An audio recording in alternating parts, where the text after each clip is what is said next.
Welcome to the class 9 of GST.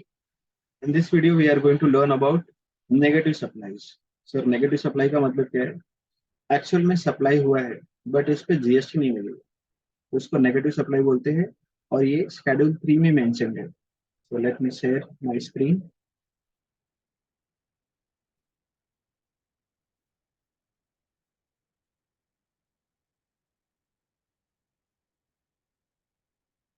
Yes, pay attention.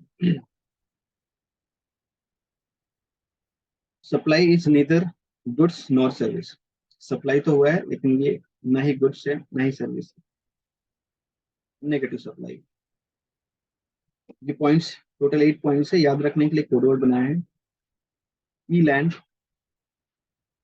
जहाँ पे CM का ware house है. आइलैंड होता है ना, आइलैंड, ये ई लैंड है. आजकल ई लेक्चर, ई कंटेंट, ये सब चीजों का जमाना चल रहा है ना, हर चीज में ई लगा होता है, तो ये ई लैंड है. सर ई से क्या होता है? ई से एम्प्लॉयर एम्प्लॉय. ये देखो, employer employee. So service by an employee to employer in the course और in relation to his employment. तो कोई एम्प्लॉयर है जिसके अंडर कई सारे लोग काम कर रहे हैं, उसके एम्प्लॉय है, तो एम्प्लॉय अपने एम्प्लॉयर को सर्विस दे रहा है, उसके लिए काम कर रहा है. बट इस सप्लाई को हम लोग ना ही सप्लाई ऑफ गुड्स बोलेंगे ना ही सप्लाई ऑफ सर्विस बोलेंगे. हम मतलब जीएसटी डिपार्टमेंट वाले बोलते हैं. क्यों ऐसा? देखो, जो लोग कहीं पे काम कर रहे हैं, नौकरी कर रहे हैं ना, एम्प्लॉयर एम्प्लॉय रिलेशनशिप होता है, तो वहां से उनको जो पैसे मिलते हैं उसको इनकम फ्रॉम सैलरी मिलते हैं. जो अपने डायरेक्ट टैक्स में पड़ा है, इनकम फ्रॉम सैलरी. एम्प्लॉयर से एम्प्लॉय को जो भी कुछ मिलता है वो उसके इनकम फ्रॉम सैलरी में कंसिडर होता है, उसकी इनकम में सब ऐड होता है. और इनकम टैक्स पे ऑलरेडी गवर्नमेंट इनकम टैक्स लेती है. ठीक है. और अगर वापस इसको जीएसटी बोल के, सप्लाई ऑफ सर्विस बोल के जीएसटी भी लगा दिया तो डबल टैक्सेशन होगा. जब जीएसटी लाए थे तो चिल्ला चिल्ला के बोला था ना, वन नेशन वन टैक्स, और यहाँ पे जीएसटी में डबल टैक्सेशन नहीं होगा. तो अगर तुमने इसको सप्लाई ऑफ सर्विस बोल दिया और जीएसटी भी लगाने लगे, तो डायरेक्ट टैक्स वाले, देखो फाइनेंस डिपार्टमेंट होता है ना गवर्नमेंट का, सेंट्रल गवर्नमेंट का फाइनेंस डिपार्टमेंट, जिसकी हेड कौन है? निर्मला सीतारमन जी ना. उनके दो डिपार्टमेंट है. एक सीबीडीटी है, central board of direct taxes है ना, वो डायरेक्ट टैक्स रेगुलेट करते हैं, कलेक्ट करते हैं. और एक इनडायरेक्ट टैक्स होता है जो, जिसका डिपार्टमेंट है सीबीआईसी. ठीक है. वो इनडायरेक्ट टैक्सेस कलेक्ट करते हैं. तो डायरेक्ट टैक्स वाले तो ऑलरेडी एम्प्लॉयर एम्प्लॉय के रिलेशनशिप में, इनकम टैक्स में, वहाँ पे इनकम टैक्स तो वसूल रहे हैं ना. वापस उसको तुम सर्विस बोल के जीएसटी भी लगा देगा, तो जीएसटी डिपार्टमेंट वाले, सीबीआईसी वाले, इस पे जीएसटी भी कलेक्ट करना शुरू कर देंगे. तो फिर डबल टैक्सेशन हो गया ना, जो गलत है. तो बोला ठीक है, इसको हम लोग सप्लाई नहीं मानते हैं, नेगेटिव सप्लाई. ठीक है, मालिक बात समझ में आई? Yes sir. Next point. Service by any court or tribunal establish under any law for the time being in force. क्या मतलब है इसका? कोर्ट समझते हो? High court, supreme court, district court भी होता है, जिसको सेशन कोर्ट भी बोलते हैं. ओके. तो कई सारे कोर्ट होते हैं. तो अगर किसी पर्सन का कुछ लीगल मैटर है तो उस मैटर को सेटल करने के लिए कहाँ जाएगा? कोर्ट में जाएगा. तो कोर्ट में जाके पता है उधर अप्लीकेशन फाइल करनी पड़ती है. ऑल दो ये सब काम एडवोकेट करते हैं. तो जो पर्सन है जिसका कुछ लीगल मैटर है वो एडवोकेट को पकड़ेगा, बोलेगा साहब ये मेरा लीगल मैटर है, इसको सेटल करवाना है. तो एडवोकेट जाएगा कोर्ट में, इसकी केस वगैरह फाइल करेगा, उसको कुछ फीस पे करनी पड़ती है. ठीक है. जो कोर्ट है वो मैटर एक्सेप्ट करता है, एप्लीकेशन एक्सेप्ट करता है, उस पर डेट देता है, फिर वो डेट पे दोनों पार्टी की बुला के बातें सुनेगा, एविडेंसेस वगैरह सब होंगे.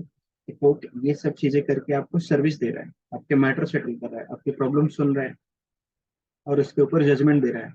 ये सर्विस है. कोर्ट आपको सर्विस दे रहा है. बट एक बात बताओ, कोर्ट में जाता कौन है? जो किसी लफड़े में फंसा होता है, ऑलरेडी वो दुखी है. ठीक है. और कोर्ट में जा रहा है, ऊपर से वकील वगैरह की फीस देनी होती है, तो वो आदमी खुद ही परेशान है. और उसमें तुम जाके बोलो नहीं साहब जीएसटी भी देना है, मारेंगे लोग उधर. तो गवर्नमेंट बोला यहाँ पे टैक्स मिलेगा नहीं, और ऐसे कोर्ट कचहरी के चक्कर, है ना, उल्टा एडवोकेट लोग ना डिपार्टमेंट के ऊपर ही केस डाल देंगे, बोलेंगे तुम हमको दो जीएसटी, हम नहीं देंगे तुम्हें. ठीक है. तो सर्विसेज जो मिल रहा है यहाँ से कोर्ट या ट्रिब्यूनल से. अच्छा सर, ट्रिब्यूनल क्या होता है? ट्रिब्यूनल भी एक तरह से कोर्ट होता है, बट ये स्पेसिफिक मैटर को हैंडल करते हो. जैसे हाई कोर्ट वगैरह होते हैं, उसमें आप जो भी मैटर है, प्रॉपर्टी का मैटर है या और किसी के साथ कुछ लफड़ा हुआ है, कुछ फ्रॉड है, चीटिंग है, सारे मैटर की सुनवाई होती है कोर्ट में, हाई कोर्ट में। तो ट्रिब्यूनल्स होते हैं ना, वो किसी पर्टिकुलर एक्ट में बने होते हैं और वो सिर्फ स्पेसिफिक मैटर को सुनते हैं। जैसे इनकम टैक्स में होता है इनकम टैक्स अपीलेट ट्रिब्यूनल, तो वहाँ पे सिर्फ इनकम टैक्स से रिलेटेड मैटर की सुनवाई होती है, उसको ट्रिब्यूनल बोलते हैं, वो भी कोर्ट ही होता है। ओके। तो इसको हम लोग, कोर्ट और ट्रिब्यूनल की जो भी सर्विसेज है, इस पे जीएसटी नहीं लगेगा। ठीक है। यस सर, समझ में आएगा। नेक्स्ट है functions performed by MP MLA. ये एमपी एमएलए कौन है? नेता लोग, member of parliament, member of legislative assembly.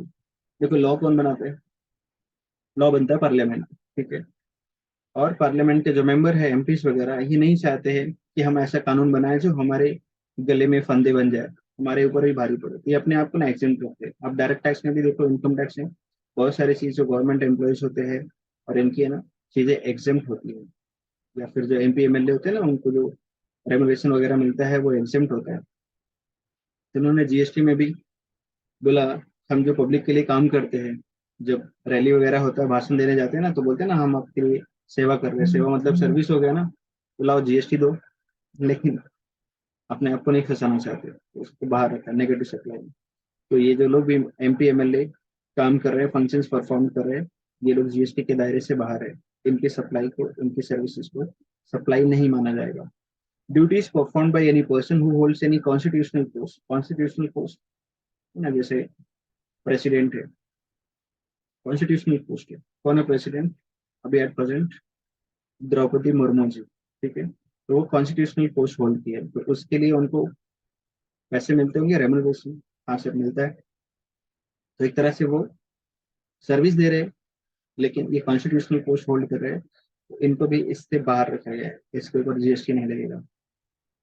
Duties perform by, गलती से पर्सन टाइप हो गया है, परफॉर्म होना चाहिए, perform by any person as chairperson, member, director in any body established by central government, state government, local authority.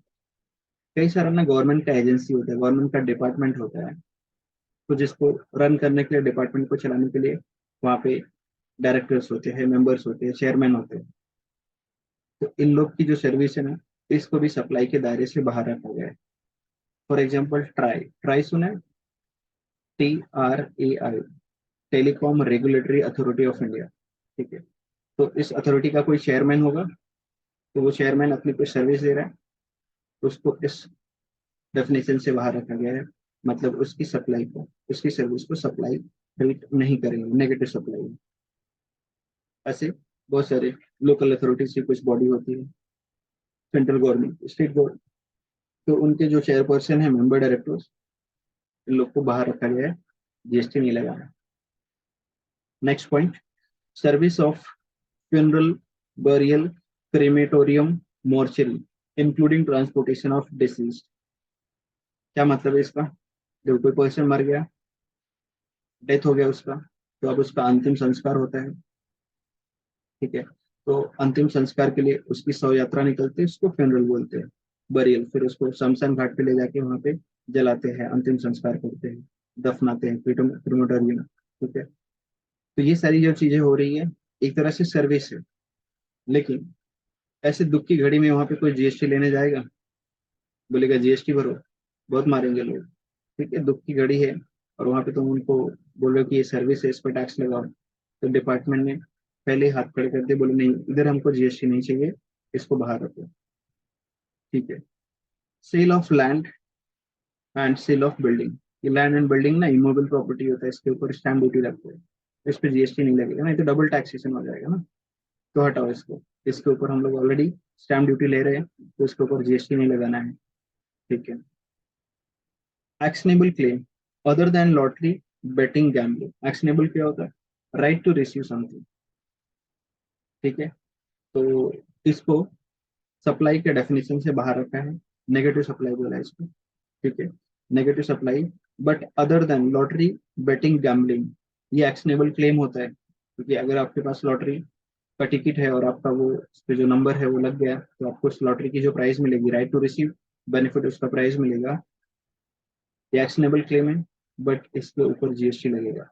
ये तीन चीज को गवर्नमेंट प्रमोट नहीं करना चाहती। लॉटरी, बेटिंग, गैम्बलिंग, सट्टाबाजी वगैरह होता है ना, जुआ खेलते लोग, आईपीएल मैच वगैरह होते हैं, सट्टाबाजी करते हैं, इससे बेटिंग वगैरह जो है ना, इसको प्रमोट नहीं करना चाहती, इसलिए इसके ऊपर जीएसटी लगा। अगर ऐसा कुछ हुआ है तो जीएसटी लगेगा।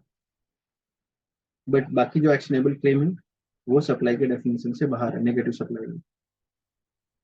नेक्स्ट है supply of goods from place in entity. Entity मतलब non taxable territory to another place in entity.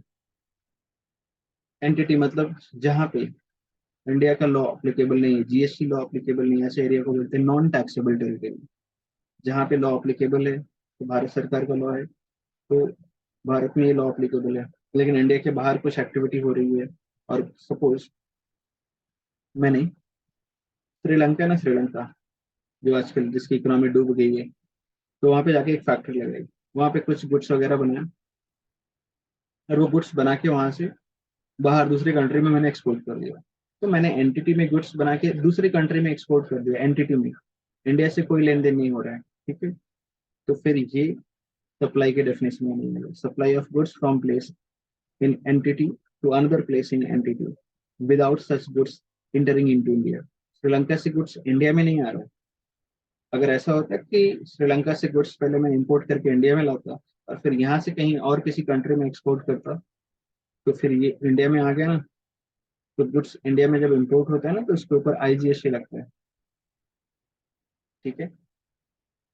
But वहाँ पे कस्टम लॉ भी एप्लीकेबल होता है, कस्टम में फिर वो आईजीएसटी के नाम से टैक्स लगता है। लेकिन इंडिया में ला ही नहीं रहा है, without such goods entering into India. तो ये नेगेटिव सप्लाई, मतलब कुछ मैंने एक्टिविटी की, गुड्स कहीं पे बनाया और वहां से बेच दिया, ट्रांसफर कर दिया, कुछ एक्टिविटी किया है, बट ये सप्लाई के डेफिनेशन में नहीं आएगा, नेगेटिव सप्लाई। लास्ट है supply of warehouse goods to any person before clearance for home convenience. क्या मतलब है इसका? देखो, मैंने कुछ गुड्स इंपोर्ट किया, तो जब गुड्स इंपोर्ट करते हैं तो सबसे पहले गुड्स कहाँ पे आता है? पोर्ट पे। तो पोर्ट पे हम लोग गुड्स छुड़ा के वहाँ पे कस्टम ड्यूटी वगैरह पे करके गुड्स फिर लाते हैं, फिर उसको लोकल मार्केट में बेचते हैं, सप्लाई करते हैं। तो जब लोकल मार्केट में सप्लाई करते हैं उसको बोलते हैं होम कंजम्पशन। तो जो गुड्स हमने इंपोर्ट किया है वो अभी वेयर हाउस में है। कस्टम पोर्ट पे ना वेयर हाउस होता है, गुड्स आके वहाँ से पोर्ट से, है ना, शिप से अनलोड करके वेयर हाउस में रखा जाता है। फिर वहाँ पे जाते हैं हम लोग, अपना डॉक्यूमेंटेशन क्लियर करते हैं, जो भी कस्टम ड्यूटी वगैरह पे करते हैं, बाद में गुड्स वहाँ से छुड़ा के लाते हैं। तो सपोज मैंने कुछ गुड्स इंपोर्ट किया, अभी तक वो गुड्स छुड़ा के लाया नहीं मैंने, कस्टम में ही पड़ा है, वेयर हाउस में पड़ा है। बट कोई कस्टमर का ऑर्डर आ गया, बोला साहब मेरे को ये गुड्स चाहिए अर्जेंट है। मैं बोला ठीक है, अभी गुड्स आया नहीं है, एक हफ्ते बाद आपको मिल जाएगा। बोलता नहीं साहब मेरे को बहुत अर्जेंट है। तो मैंने बोला ठीक है, मेरा गुड्स ना कस्टम के वेयर हाउस पे पड़ा है, मैं उसके डॉक्यूमेंट्स आपको ट्रांसफर करता हूँ, जाके खुद ही छुड़ा लो। तो यही बोल रहा है, supply of warehouse goods, जो वेयर हाउस में गुड्स पड़ा है, to any person before clearance for home consumption. वहां से मैंने अभी छुड़ाया नहीं, उससे पहले ये गुड्स मैंने किसी को सप्लाई कर दिया। सर ऐसे कर सकते हैं? हाँ कर सकते हैं। मैंने जो गुड्स इंपोर्ट किया है उसका जो डॉक्यूमेंट्स मेरे पास है, वो डॉक्यूमेंट्स मैंने ट्रांसफर कर दिया, अब जाके आप छुड़ा लो, पैसे मुझे दे दो, ठीक है। तो इस एक्टिविटी को सप्लाई के डेफिनेशन से बाहर रखा गया है। तो जिस पर्सन ने मेरे को पैसे दे के डॉक्यूमेंट्स लिए, जब वो गुड्स छुड़ाने जाएगा ना, तो उसको आईजीएसटी वगैरह पे करना पड़ेगा, इसलिए ये ट्रांजेक्शन को एग्जाम्प्ट करते हैं, ठीक है मालिक। Last, supply of goods by consignee to any other person by endorsement of document of title of goods after the goods have been dispatched from the port of origin located outside India but before clearance for home consumption। अभी इतना बड़ा point लिखा है, क्या मतलब है? बहुत ही simple है, ये जो प्रीवियस वाला पॉइंट है ना उसी से रिलेटेड है। ये वाले पॉइंट में था वेयर हाउस गुड्स में, मतलब मेरा गुड्स जो मैंने इंपोर्ट किया ना, वो गुड्स पोर्ट पर आ चुका है, अनलोड होके वेयर हाउस में रखा हुआ है। ये गुड्स पोर्ट तक पहुंचा ही नहीं है, अभी पानी में ही है, समंदर में ही है। लेकिन सामने वाले जिस कंट्री से इंपोर्ट कर रहा हूँ ना, उसके पोर्ट से डिस्पैच हो चुका है। मतलब समझो, मैंने यूके से कुछ गुड्स इंपोर्ट किया, अभी यूके के पोर्ट से गुड्स सिर्फ वहां से निकल चुका है, अभी वो समंदर में है, ठीक है। अभी तक यहाँ पे इंडिया में पोर्ट तक पहुंचा ही नहीं है गुड्स। बट उससे पहले कोई कस्टमर बोलता है मेरे को ये गुड्स चाहिए, मैं बोला रुको जरा, सब्र करो, आ जाएगा गुड्स दे देंगे। बोला नहीं आ जाएगा, तुम किसी और को भेज दोगे, इससे पहले मेरे को भेज दो, ठीक है, मैं जाके छुड़ा लूंगा पोर्ट पे। बोले ठीक है, वो तो पैसे से मतलब है ना। हमने गुड्स तो जो डॉक्यूमेंट है ना वो सब ट्रांसफर कर दिया, उससे पैसे ले लिए। इसको बोलते हैं हाई सी सेल। मतलब हमारा सामान जो गुड्स है ना, जिस पर डील कर रहे हैं वो अभी पानी में है, समंदर में ही है, आया ही नहीं, रास्ते में बेच दिया उसको। तो ये भी सप्लाई के डेफिनेशन से बाहर है। क्यों बाहर रखा है? देखो, क्योंकि यहाँ पे सरकार ना जीएसटी लगा नहीं सकती ना। जीएसटी लगाने के लिए, जीएसटी का लॉ कौन बनाया? भारत सरकार। तो भारत सरकार की जमीन पे कुछ होगा तो ये लॉ अप्लीकेबल होगा ना। और भारत सरकार का एरिया कहाँ तक है पता है? जितना लैंड बॉर्डर है प्लस समंदर के अंदर 200 नॉटिकल माइल्स तक इंडिया का एरिया है। उसके बाद इंटरनेशनल बॉर्डर शुरू है। तो हमने समंदर में बाहर ही बाहर गुड्स ट्रांसफर कर दिए, उस पर जीएसटी का लॉ अप्लीकेबल नहीं होगा। बोलो, बात समझ में आई? सर ये जो कोड वर्ड बनाया था, ये सिर्फ इन सब पॉइंट्स को याद करने के लिए। ई किसके लिए था? एम्प्लॉयर एम्प्लॉय के लिए। एल किसके लिए था? एल था ये लैंड एंड बिल्डिंग के लिए, ठीक है। ए किसके लिए था? ये एक्शनेबल क्लेम के लिए। एन किसके लिए था? एंटिटी के लिए, ठीक है। डी किसके लिए था? ये जो डेथ हो गया था ना, डिसीज्ड पर्सन, इसके लिए। फिर है सीएम, सी ये था ना कोर्ट, और एम मतलब ये नेता लोग, एमपी एमएलए लोग। और वेयर हाउस, ये लास्ट वाला पॉइंट है ना, वेयर हाउस वाला, इसके लिए, ठीक है। कोड वर्ड बनाते सो दैट तुमको ये पॉइंट सब याद रहे। एग्जाम में अगर पूछ लिया नेगेटिव सप्लाई के ऊपर क्वेश्चन, तो आप ये सारे पॉइंट्स रिकॉल कर सके और लिख सके। बोलो मालिक, बात समझ में आई? Yes sir. समझ में आ गई तो लाओ मेरी फीस दो। पैसे नहीं मांग रहा हूँ। वीडियो को लाइक सब्सक्राइब शेयर कर दो। और किस टॉपिक पर वीडियो चाहिए कमेंट करके लिखो, ठीक है। बस तुम्हारा प्यार ही काफी है, तुमसे क्या पैसे लेना। मिलते हैं नेक्स्ट वीडियो में। Bye bye, take care.